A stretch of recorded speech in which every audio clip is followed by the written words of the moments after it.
वरहमतुल्लाहि वबरकातुहू नहमदुहु व नुसल्ली व नुसल्लिमु अला रसूलिहिल करीम व अला आलिहि तय्यिबीन अत्ताहिरीन व अस्हाबिहिल अकरमीन अजमईन व अला मन तबिअहुम बि इहसानिन इला यौमिद्दीन अम्मा बअद।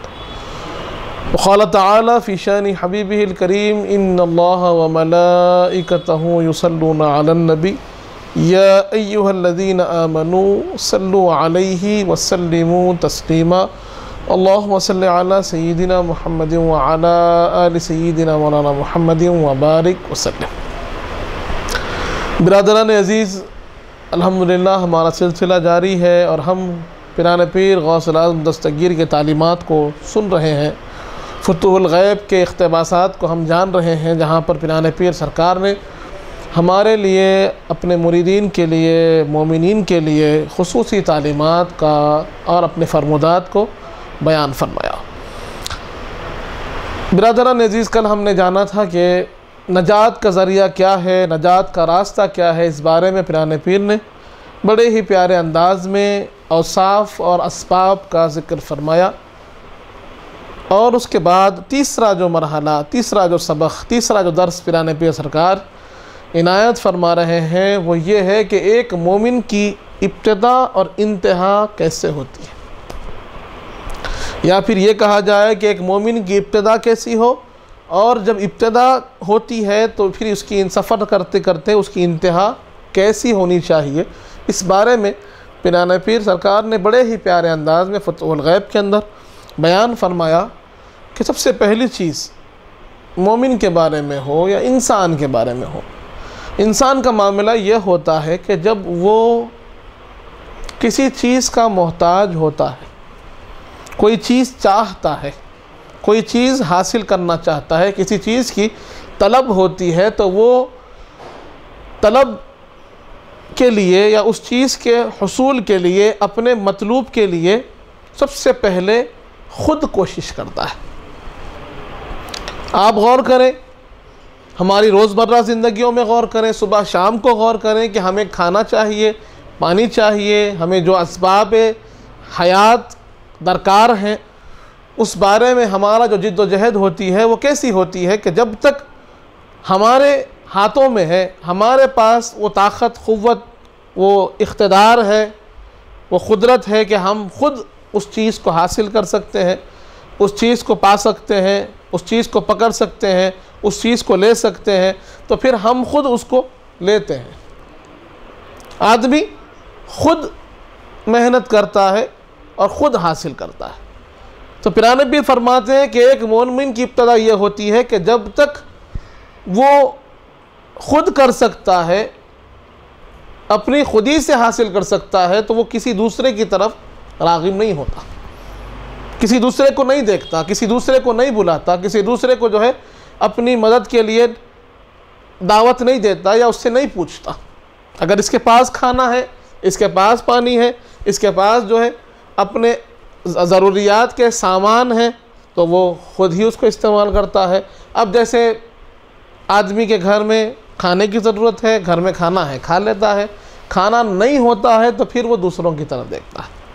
उसी तरह बीमार हुआ और बीमारी इस हद तक है कि वो ख़ुद उसको इलाज कर सकता है। बुखार हल्का सा है, पैरासीटामोल खा लिया, खांसी है, खांसी की दवा जो घर में मुहैया है वो पी ली और ख़ुद ही उसका इलाज कर सकता है, तो जब तक वो डॉक्टर के पास नहीं जाता। इसी तरीक़े से सारे दुनिया के अंदर, सारे आलम में यही एक मामला चलता है कि आदमी जब तक अपने अंदर सलाहियत पाता है, क़ुदरत रखता है, तो वो दूसरों के पास नहीं जाता। लेकिन एक मौका ऐसा है, एक वक्त ऐसा आता है कि वो ख़ुद नहीं कर सकता, उसके बस की नहीं होती, उसकी क़ुदरत में नहीं होती, उसकी ताकत में नहीं होती, तो फिर वो क्या करता है। छोटा बच्चा है, छोटे बच्चे के अंदर भी देखेंगे तो यही सिफत है, बड़े आदमी में देखेंगे तो यही सिफत है, बस हालात, कैफियत का फ़र्क होगा कि, लेकिन बात बुनियादी यही होगी कि बच्चा जब तक ख़ुद से कर सकता है, अगर ऊंचाई कम है, कोई चीज़ लेनी है और ऊंचाई के सबब वो हाथ नहीं पहुंच रहा है, तो वो क्या करता है, अपने वालिदैन को बुलाता है कि मुझे ये चाहिए। उसी तरह बड़े भी हैं, कोई ताजिर है, कोई तालिब इल्म है कि ख़ुद से याद कर सक रहा है, ख़ुद से पढ़ सक रहा है, तो वो ख़ुद कोशिश कर कर पढ़ता है, लेकिन जब समझ में नहीं आता, ख़ुद से वो चीज़ हल नहीं कर पाता तो फिर वो उस्ताद की तरफ जाता है, वो अपने ट्यूशन मास्टर की तरफ जाता है, अपने बड़े भाई की तरफ जाता है, अपने वालिदैन की तरफ जाता है कि मुझे समझाइए। वैसे ही ताजिर है, जब तक ख़ुद तिजारत कर सकता है, उसके पास सरमाया है, तिजारत कर रहा है, तिजारत चल रही है, तो वो करता रहता है। लेकिन जैसे ही ये महसूस हो कि भाई ये मामला जो मैं कर रहा हूँ तिजारत का, कि मेरी वुसाअत के बाहर है, तो वो किसी से फिर पैसे मांगने को या किसी से शिरकत करने को, किसी से जो है पार्टनरशिप करने के लिए आगे बढ़ता है। ये निज़ाम है दुनिया का कि आदमी इब्तिदा ये करता है, पिराने पीर फरमाते हैं कि आदमी की इब्तिदा इस तौर पर होती है कि वह अपनी ताकत के लिहाज से काम करता है, लेकिन जब उसकी ताकत से बाहर कोई काम हो जाए, जब उसकी ताकत से आगे काम हो जाए, तो वह फिर किसी न किसी की मदद लेता है, चाहे वो बादशाह हो, चाहे वो कोई बुज़ुर्ग हो, चाहे फिर वो डॉक्टर हो, चाहे वो फिर तिजारत हो, चाहे वो इंजीनियर हो, चाहे किसी भी फ़न का मामला हो, कि जब किसी फ़नी एतबार से आदमी अपने आप को कमज़ोर पाता है तो उस फ़न के माहिर की तरफ चला जाता है। अगर ताकत के एतबार से कम पाता है तो अपने से ज़्यादा ताकतवर की तरफ वो मुतवज्जो होता है। तो ये निज़ाम दुनिया है। और पिराने पीर आगे फरमाते हैं कि जब तक बंदों से काम चलता रहता है, जब तक उसका काम बंदों से निकलता रहता है, वो खालिक की तरफ रुजू नहीं होता। जब तक उसका मर्ज उसके ख्वाबों में है और डॉक्टर के पास जाने से उसे मर्ज में शिफा मिल रही है, मर्ज का इलाज हो रहा है, तो पिराने पीर फरमाते हैं कि इंसान की फितरत यह है कि जब तक खुद कर सकता है दूसरे के पास नहीं जाता, जब खुद से नहीं हुआ तो किसी एक और आदमी के पास जाता है, और इसी तरह मखलूक के पास जाता रहता है। लेकिन जब उसका काम मखलूक से ना हो पाए, इसकी मिसाल आज हमारे हालात है कि जब हमने देखा ये वायरस फैल चुका है, हमने बहुत कोशिश की, इंसानों ने बहुत कोशिश की, बहुत ज़्यादा अपने आप को अपने इल्म के लिहाज से, अपने फ़न के लिहाज से, साइंस के लिहाज से, मेडिकल टेक्नोलॉजी के लिहाज से सारे आलम ने कोशिश की। लेकिन जब आजिज़ आ गए तो सारे आलम ने एक आवाज़ होकर कहा कि एहतियात करो और रब को पुकारो, उसके पास तुम्हें जवाब मिल सकता है, वही है इस मसले को हल करने वाला। तो पिराने पीर फरमाते हैं कि इंसानी फितरत क्या है, इंसानी मिजाज क्या है, कि इंसान अपने आप से शुरू करता है, अपनी ज़ाहिरी ताकत के लिहाज से शुरू करता है, अपने पैरों की ताकत, अपने हाथों की ताकत, अपनी ज़बान की ताकत, अपने फ़िक्र, अपने जहन की ताकत से मसाइल के हल की कोशिश करता है।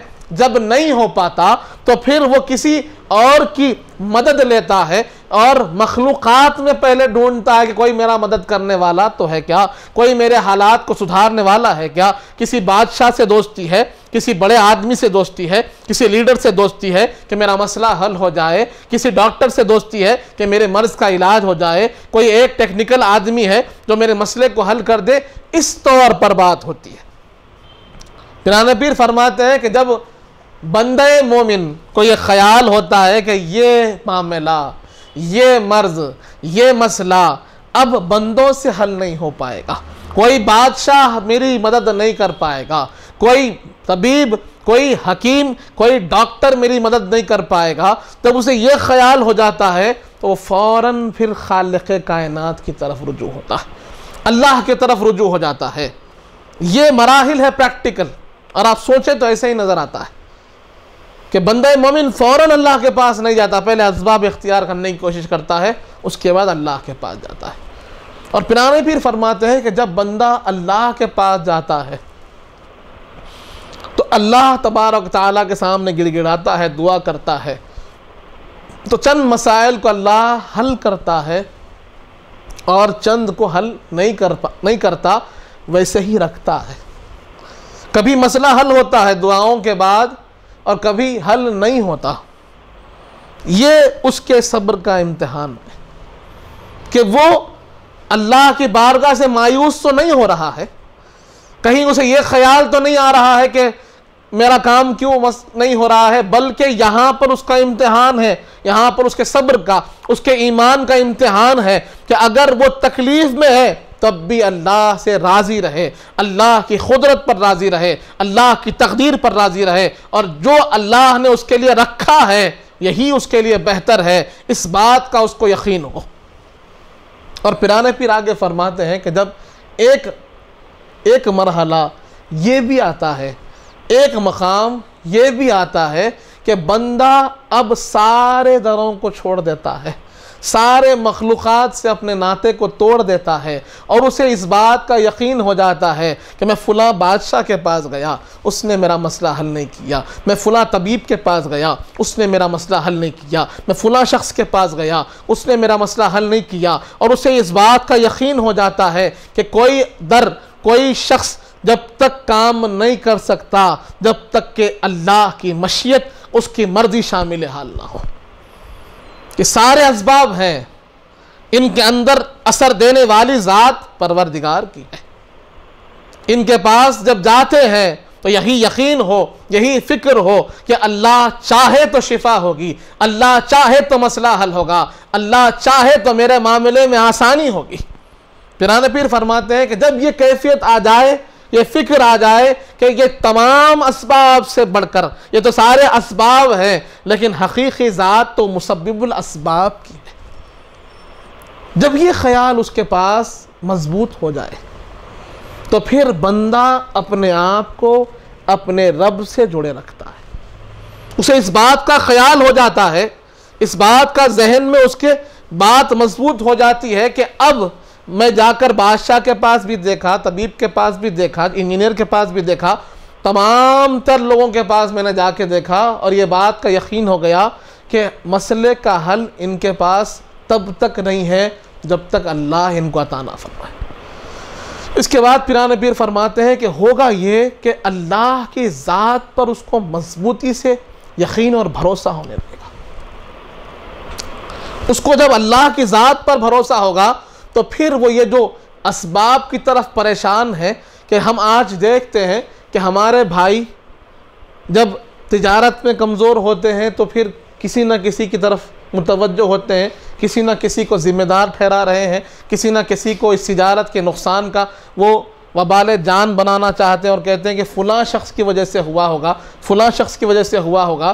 तो उनको इस बात का यकीन हो जाएगा कि जब वो अल्लाह की ज़ात पर कामिल भरोसा रखेंगे तो फिर उनको यकीन होगा कि कोई मेरी बुराई चाहे, लाख मुझे नुकसान देना चाहे, लाख मुझे वो बर्बाद करना चाहे, अगर अल्लाह नहीं चाहे कुछ नहीं होता, परवरदिगार नहीं चाहे कुछ नहीं होता।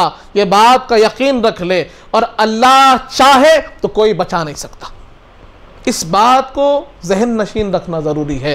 पिराने पीर फरमाते हैं कि जब ये ख्याल उसके जहन में मजबूत हो जाए कि अल्लाह तबारक व तआला की ज़ात वो ज़ात है कि जिससे आदमी को जुड़े रहना है, उसकी मशीयत, उसकी मर्ज़ी, इसका ख्याल रखना है, और ये ख्याल को अगर मजबूत रखकर वो ज़िंदगी गुजारने लगे, इस ख्याल को मजबूत रखकर वो अपना अमल करने लगे, और ये बात को यकीनी जाने, ये बात को मजबूती से समझ लें कि अल्लाह के हुक्म के बग़ैर कुछ नहीं होता, तो पिराने पीर फरमाते हैं कि एक मंजिल ये भी आएगी कि ये अपने आप को फना पाएगा, अपने आप को मिटता हुआ पाएगा, और उसी की बका को हमेशा महसूस रखेगा, और ये समझेगा कि मेरा तो कुछ नहीं है, वो जो चाहे वो होता है, मैं तो एक कठपुतली हूँ उसके हाथ की कि वो जैसा चाहे मुझे फेर देता है। वो मिसाल पिराने पीर फरमाते हैं फिर कि इस बंदे की मिसाल ऐसी हो जाएगी कि छोटा बच्चा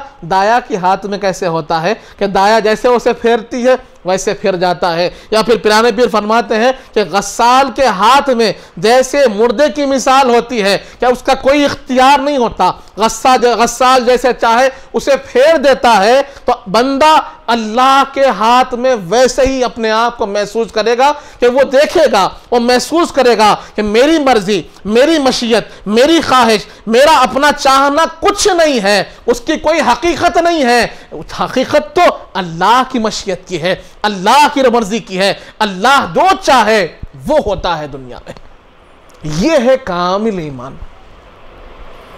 कमाल ईमान इसको कहते हैं कि आदमी को इस बात का यकीन हो जाए कि इसके चाहने से, इसके करने से कुछ नहीं होता, अल्लाह के चाहने से होता है, उसकी मर्जी से होता है, उसकी मशीयत से होता है। तो पिराने पीर फरमाते हैं कि उसके बाद फिर इसकी कैफियत क्या होगी?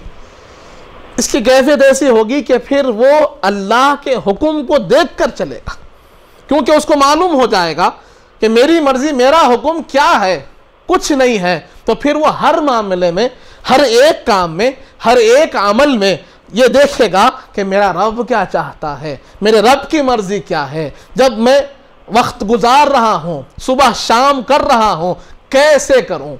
अल्लाह जो चाहे वैसे करूँ। कि अल्लाह क्या चाहता है कि मेरी सुबह कैसे हो, मेरी शाम कैसे हो, मेरी तिजारत कैसे हो, मेरा लोगों के साथ मुआशरात कैसे हो, लोगों के साथ ताल्लुकात कैसे हो। कि हमेशा होता यह है, एक आदमी की अपनी फिक्र है और एक तरफ अल्लाह उसके रसूल का हुक्म है। तो जब उसको ये बात मालूम होगी कि मेरे चाहने, मेरे करने में कोई फ़ायदा नहीं है, फ़ायदा चाहने किसका?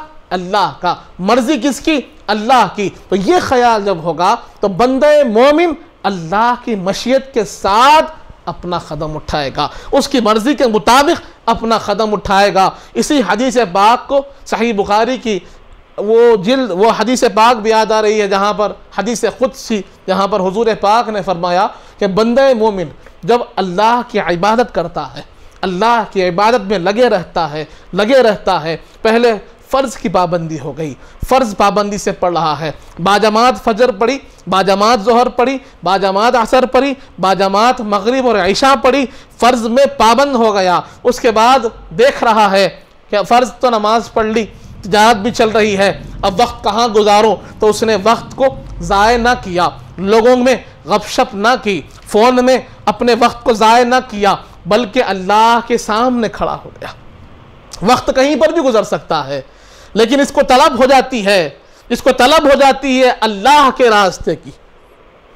कि अब वो ये नहीं चाहता कि मैं फ़ोन में कुछ देख लूँ, दुनियावी बात कर लूँ, बल्कि उसे मज़ा आता है अल्लाह के ज़िक्र में, उसे लुत्फ़ मिलता है अल्लाह की याद में, उसे अच्छा दिखता है नमाज पढ़ने में, उसे लोगों से बात करना अच्छा नहीं दिखता, उसे फ़ोन देखना अच्छा नहीं दिखता, लोगों के दरमियान बाज़ारों में घूमना अच्छा नहीं दिखता, उसे मस्जिद में अल्लाह के सामने गिड़गिड़ाना अच्छा दिखता है, अल्लाह के सामने खड़े रहना अच्छा दिखता है, नमाज पढ़ने में उसे मज़ा आता है, उसे कैफियत महसूस होती है। तो फिर वहाँ पर मेरे आका फरमाते हैं कि अल्लाह फरमा रहा है कि जब बंदा कसरत से नफिल इबादत करता है, और नफिल इबादत मखलूक के लिए नहीं, लोगों को दिखाने के लिए नहीं, अल्लाह को मनाने के लिए करता है, अल्लाह की रज़ा के लिए करता है, तो फिर एक वक्त ये भी आता है कि अल्लाह फरमाता है कि ए लोगों, ए फरिश्तों, मैंने इसे अपना महबूब बना लिया है। अल्लाह फरमाता है कि कुन्तु अहबब्तुहु, मैं इसको चाहता हूँ। अब तक सारी कोशिशें बंदे की थी रब को मनाने की, रब को बनाने की, और एक वक्त ये भी आया कि रब उससे राज़ी हो गया, अल्लाह उसको अपना महबूब बना लिया। तो फिर अल्लाह फरमाता है फ़ैज़ा अहबब्तुहु, कि जब मैं उसे चाहने लगता हूँ, फ़कुन्तु समअहुल्लज़ी यबसुरु बिही व बसरहुल्लज़ी व कुन्तु बसरहुल्लज़ी यबसुरु बिही व समअहुल्लज़ी यस्मउ बिही व यदहुल्लती यब्तुशु बिहा व रिजलहुल्लती यमशी बिहा।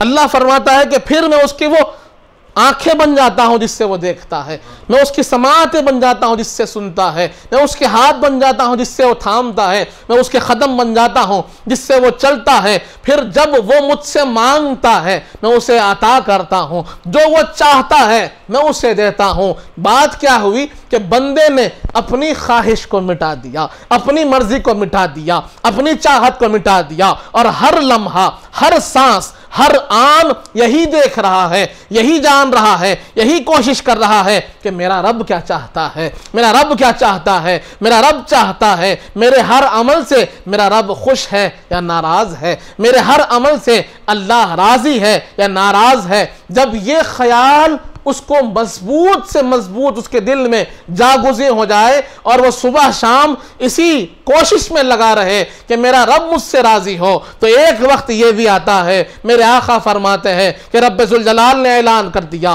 कि रब उसको अपना महबूब बना लेता है। और कोई बंदा जब रब ज़ुल जलाल का महबूब बन जाता है, वली बन जाता है, सालेह बन जाता है, मुत्तकी परहेजगार बन जाता है, तो फिर मामला यह होता है कि निगाहें इसकी होती है, देखना उसका होता है, ज़बान इसकी होती है, बोलना उसका होता है, समाअत इसकी होती है, सुनना उसका होता है, हाथ इसका होता है, थामना उसका होता है, खदिम इसके होते हैं, चलना उसका होता है। समझना इस तौर पर है कि इसने अपने मर्जी को, अपने मंशे को, अपनी ख्वाहिश को, अपने इख्तियार को खत्म कर दिया है। अब इसके जिस्म पर भी उसी का इख्तियार है जो हकीकी है। अब वही जो चाहेगा इसका हाथ करेगा, वही जो चाहेगा इसकी आंखें देखेंगी, वो जो चाहेगा जबान बोलेगी, वो जो चाहेगा कदम चलेंगे उसी रास्ते पर। तो ये मंजिल को मेरे पिराने पीर फरमाते हैं कि ये कमाल ईमान है, ये ईमान का कमाल है कि यहां ये मोमिन कामिल है कि अल्लाह का मुखर्रब हो गया। मोमिन का कमाल बहुत बड़ा घर बनाना नहीं है, मोमिन का कमाल बहुत बड़ी गाड़ी बना लेना, बहुत ज़्यादा पैसे कमा लेना, दुनिया में बड़ा मर्तबा हासिल करना, ये मोमिन का कमाल नहीं है। पिराने पीर फरमाते हैं कि कामिल मोमिन, कमाल ईमान, मोमिन का उरूज ये है कि वो रब का मुखर्रब बन जाए। किसी बंदे का करीब होने से कुछ नहीं होता, किसी बादशाह की खुरबत से कुछ नहीं होता। मेरे पिराने पीर फरमाते हैं कि जब बंदा अल्लाह का मुखर्रब होता है तो वो कामिल मोमिन है। बिरादरान अज़ीज़, तो ये है ईमान, एक मोमिन का सफ़र कि शुरू वो अपनी ज़ात से करता है, लेकिन जब वो सही रास्ते पर चलता है, अल्लाह के इनाम याफ्ता बंदों के बताए हुए रास्ते पर चलते हुए कोशिश करता चला जाए, तो एक मुकाम वो भी आता है कि अब वो अल्लाह का महबूब हो जाता है। वो अपनी मंशे को, अपनी मर्ज़ी को अल्लाह के हुक्म, अल्लाह की मर्ज़ी के सामने फना कर देता है। वो ये देखता है कि मेरा रब क्या चाह रहा है, मेरा रब क्या चाह रहा है।